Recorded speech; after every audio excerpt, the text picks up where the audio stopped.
अब हम पढ़ेंगे student exothermic reaction. Exothermic reaction क्या होती है स्टूडेंट? ये एक ऐसे रिएक्शन है जिनके कंप्लीट होने के बाद बहुत सारी हीट निकलती है, बहुत सारी हीट निकलती है। ठीक है स्टूडेंट, इसके एग्जाम्पल क्या होते हैं? इसका पहला एग्जाम्पल होता है स्टूडेंट, अगर हम क्या करें स्टूडेंट, एक क्विक लाइम लें। क्या लें? क्विक लाइम, जिसे हम चूना कहते हैं, है ना। अगर हम चूने में क्या करें स्टूडेंट, अगर हम पानी डालते हैं, वाटर डालते हैं, तो उससे हमारा क्या बनता है स्टूडेंट? उससे बनता है स्लेक्ड लाइम। स्लेक्ड लाइम क्या होता है स्टूडेंट? चूना पत्थर। और उसमें से क्या होता है स्टूडेंट? बहुत सारी हीट निकलती है। क्या होती है? बहुत सारी हीट निकलती है। ठीक है, इसे रिएक्शन के थ्रू कैसे देखेंगे स्टूडेंट? हमने क्या लिया? हमने लिया क्विक लाइम। क्या? क्विक लाइम, जिसे क्या कहते हैं? चूना। प्लस में हमने क्या लिया? वाटर। वाटर को क्या कहते हैं?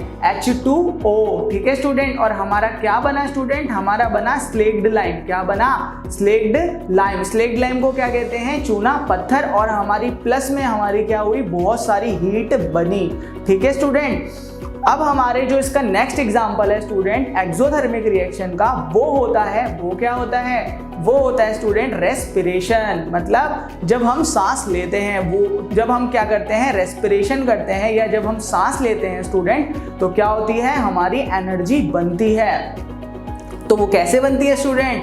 तो जब हम सांस लेते हैं या हम रेस्पिरेशन करते हैं स्टूडेंट, तो क्या होता है? हम ऑक्सीजन लेते हैं। तो वो ऑक्सीजन किसके पास चले जाता है? सेल के पास। ठीक है स्टूडेंट, और आपको पता है स्टूडेंट, हम अपनी बॉडी को एनर्जी देने के लिए क्या खाते हैं? खाना, फूड।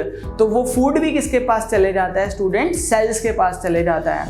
और वो फूड किस में कन्वर्ट हो जाता है? सेल्स में जाके ग्लूकोज में बदल जाता है। ठीक है, तो अब क्या होगा स्टूडेंट? सेल्स के पास दो चीजें आ गई। क्या क्या? ग्लूकोज और ऑक्सीजन। ठीक है, तो जब ये ग्लूकोज, ठीक है, प्लस ऑक्सीजन आपस में रिएक्ट करते हैं, तो हमें क्या देते हैं? हमें देते हैं कार्बन डाइऑक्साइड, प्लस में वाटर, जिसे पानी भी कहते हैं, प्लस में हमें क्या देते हैं? एनर्जी देते हैं। बहुत सारी एनर्जी देते हैं हमारी बॉडी को। ठीक है ना, तो एनर्जी निकल रही है, एनर्जी रिलीज हो रही है इससे, तो इसलिए ये क्या है? एक्सोथर्मिक रिएक्शन है। ठीक है स्टूडेंट, क्या बोला था? ग्लूकोज। ग्लूकोज क्या होता है? इसका फॉर्मूला C6H12O6। इसमें हम किसे रिएक्ट करते हैं? सेल्स के अंदर, और क्या होता है? ऑक्सीजन प्लस O, और हमें क्या मिलती है? Carbon dioxide. कार्बन डाइऑक्साइड को क्या लिखते हैं? CO2। और क्या मिलता है? वाटर। वाटर को क्या लिखते हैं? H2O। और क्या मिलती है? Energy. Are you getting my point? Okay student, तो ये दो एग्जाम्पल थे एक्सोथर्मिक रिएक्शन के। हमारा नेक्स्ट टॉपिक है एंडोथर्मिक रिएक्शन। एंडोथर्मिक रिएक्शन क्या होती है?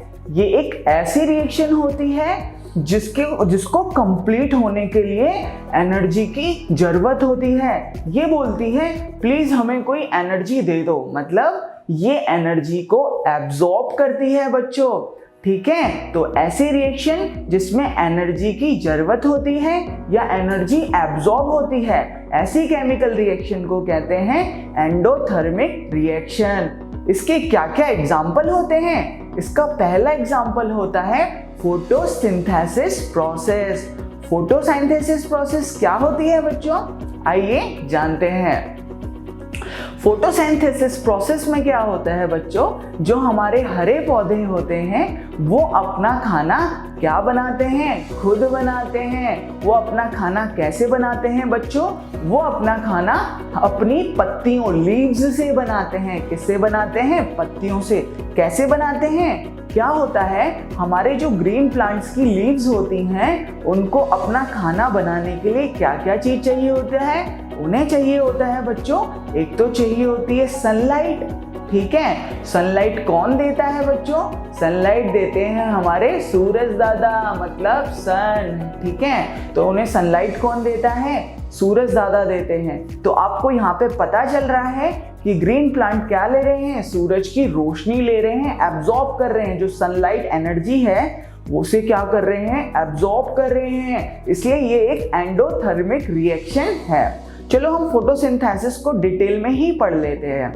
ठीक है स्टूडेंट, तो क्या इसमें क्या हो रहा है? जो लीव्स हैं वो क्या कर रही हैं? सनलाइट ले रही हैं। और उसे किसकी जरूरत होती है और क्या क्या चीजें चाहिए होती हैं? उसे चाहिए होता है पानी। तो पानी कौन देता है पौधों को? हम देते हैं सुबह उठ के डेली। और क्या चाहिए होता है? उसे चाहिए होता है क्लोरोफिल। क्या चाहिए होता है? क्लोरोफिल। तो ग्रीन प्लांट को क्लोरोफिल कहाँ से मिलता है? स्टूडेंट, जो उनकी पत्तियां होती हैं या जो उनकी लीव्स होती हैं, उनके अंदर एक पोर्शन होता है, उसे कहते हैं क्लोरोप्लास्ट। उस क्लोरोप्लास्ट के अंदर क्या होते हैं? Green pigment. ग्रीन पिगमेंट का मतलब होता है बच्चों हरे थक्के होते हैं, जिन्हें कहते हैं क्लोरोफिल। तो क्लोरोफिल्स कहाँ से मिलती हैं बच्चों ग्रीन प्लांट को? वो भी पत्तियों से मिल जाती हैं। तो हमारी पत्तियों को किस किस की जरूरत पड़ी? सनलाइट की जरूरत पड़ी, वाटर की जरूरत पड़ी, क्लोरोफिल की जरूरत हुई, और एक चीज और की जरूरत होती है, किसकी? कार्बन डाइऑक्साइड की। ठीक है, और ये कार्बन डाइऑक्साइड कहाँ से मिलती है? ये हमारी हवा से मिलती है।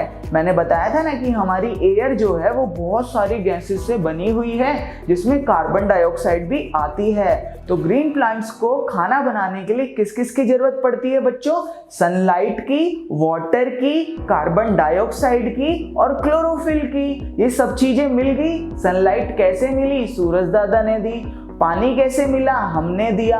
कार्बन डाइऑक्साइड कैसे मिली? हवा से मिली। और क्लोरोफिल कैसे मिला बच्चों?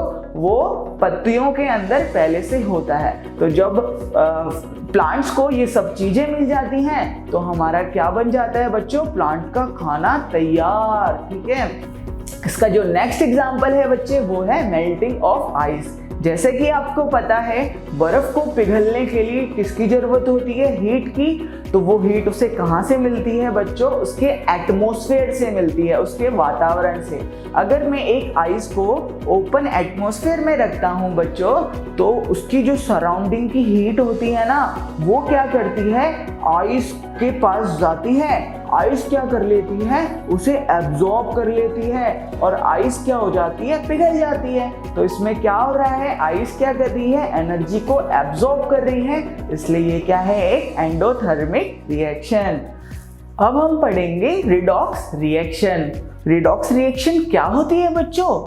ऐसी रिएक्शन जिसमें ऑक्सीडेशन और रिडक्शन दोनों साथ में हो। मतलब ऐसी रिएक्शन जिसमें ऑक्सीजन ऐड भी हो रहा हो और ऑक्सीजन का रिमूवल भी हो रहा हो। ठीक है, मतलब किसी सब्सटेंस को ऑक्सीजन मिल जाए और किसी बेचारे से ऑक्सीजन छिन जाए, तो ऐसी रिएक्शन को कहते हैं रिडॉक्स रिएक्शन। आइए इसे एग्जाम्पल से जानते हैं। इसका एग्जाम्पल क्या होगा? CuO, जिसे कहते हैं कॉपर ऑक्साइड, प्लस में H2, जिसे कहते हैं हाइड्रोजन। अगर हम इस कॉपर ऑक्साइड या हाइड्रोजन को रिएक्ट करते हैं तो हमें क्या मिलता है? हमें मिलता है Cu, जिसे कहते हैं कॉपर, प्लस में H2O, जिसे कहते हैं वाटर। हमें यहाँ पे क्या देखने को मिल रहा है? यहाँ पे हमने देखने को मिल रहा है कि जो CuO है, कॉपर ऑक्साइड जो है, वो कॉपर में कन्वर्ट हो गई। मतलब CuO से Cu बन गया। इसका मतलब है CuO से ऑक्सीजन छिन गया और खाली Cu बन गया। तो मैंने बताया था जिससे ऑक्सीजन छिन जाए या रिमूव हो जाए, उससे उस रिएक्शन को कहते हैं रिडक्शन। तो यहाँ पे इसका क्या हो रहा है? कॉपर ऑक्साइड का क्या हो रहा है? CuO का रिडक्शन हो रहा है। और हमें क्या देखने को मिल रहा है कि H2 से क्या बना? H2O। मतलब यहाँ पे हाइड्रोजन के पास ऑक्सीजन ऐड हो रहा है, इसलिए ये क्या हो गई? एक ऑक्सीडेशन रिएक्शन है। अब हम पढ़ेंगे इफेक्ट ऑफ ऑक्सीडेशन। मतलब ऑक्सीडेशन के क्या क्या इफेक्ट होते हैं। मतलब अगर किसी सब्सटेंस पे ऑक्सीजन ऐड हो जाए तो उस सब्सटेंस को उससे क्या क्या फर्क पड़ेगा। तो इसका जो पहला इफेक्ट होता है बच्चों वो होता है कोरोजन। क्या होता है? कोरोजन। कोरोजन क्या होता है बच्चों?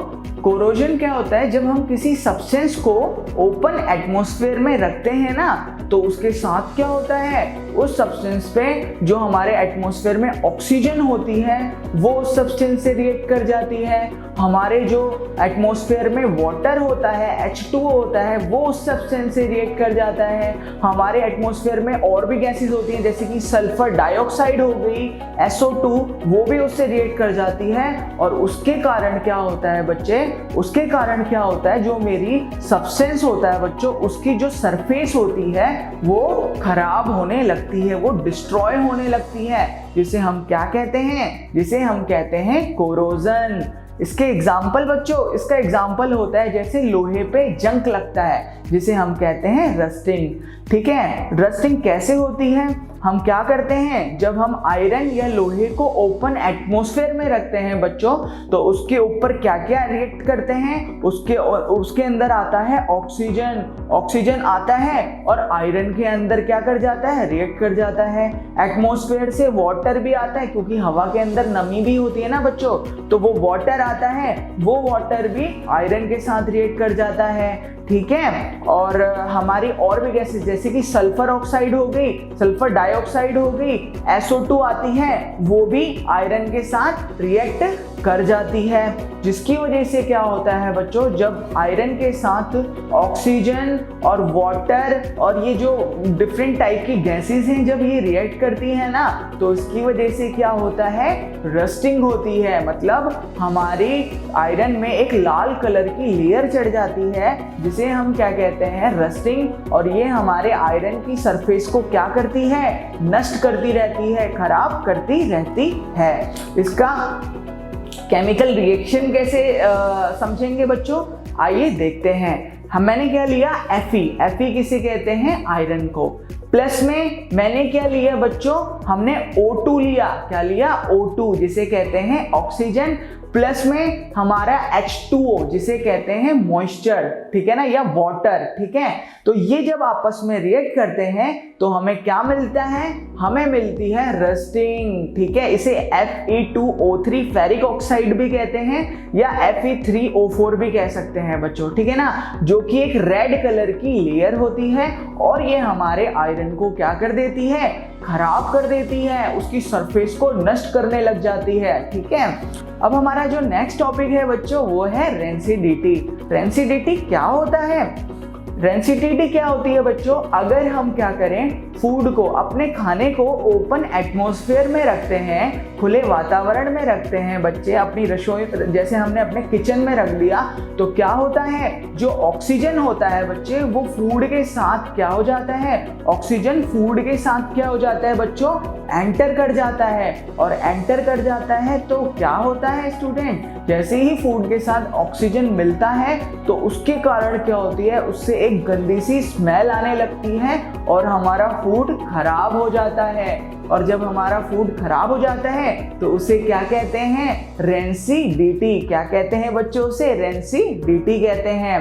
ठीक है, अब रेंसिडिटी से बचने के क्या क्या उपाय हैं। अगर हमें अपने खाने को क्या हो, खराब होने से या रेंसिडिटी से बचाना हो तो हमें क्या करना चाहिए, अपने खाने को रेफ्रिजरेटर में रखना चाहिए। कहाँ रखना चाहिए, रेफ्रिजरेटर में, या कहाँ रख सकते हैं, ओवन में रख सकते हैं। ठीक है, या हम अपने खाने के अंदर क्या यूज कर सकते हैं, एंटीऑक्सीडेंट। एंटीऑक्सीडेंट क्या होते हैं बच्चे, जो क्या करते हैं, ऑक्सीजन को क्या करते हैं, हमारे खाने से दूर रखते हैं, उसे भगा देते हैं। ठीक है, आपने देखा होगा कि ये मेरा जैसे कि एक चिप्स का पैकेट है, इसके अंदर क्या भरी होती है बच्चों, इसके अंदर नाइट्रोजन गैस भरी होती है। ये नाइट्रोजन गैस क्या करती है, ये क्या करती है, ऑक्सीजन को भगा देती है। मतलब ये एक इनर्ट गैस होती है जो क्या करती है बच्चे, ऑक्सीजन को खाने के साथ रिएक्ट नहीं करने देती है, बोलती है ऑक्सीजन तू जा।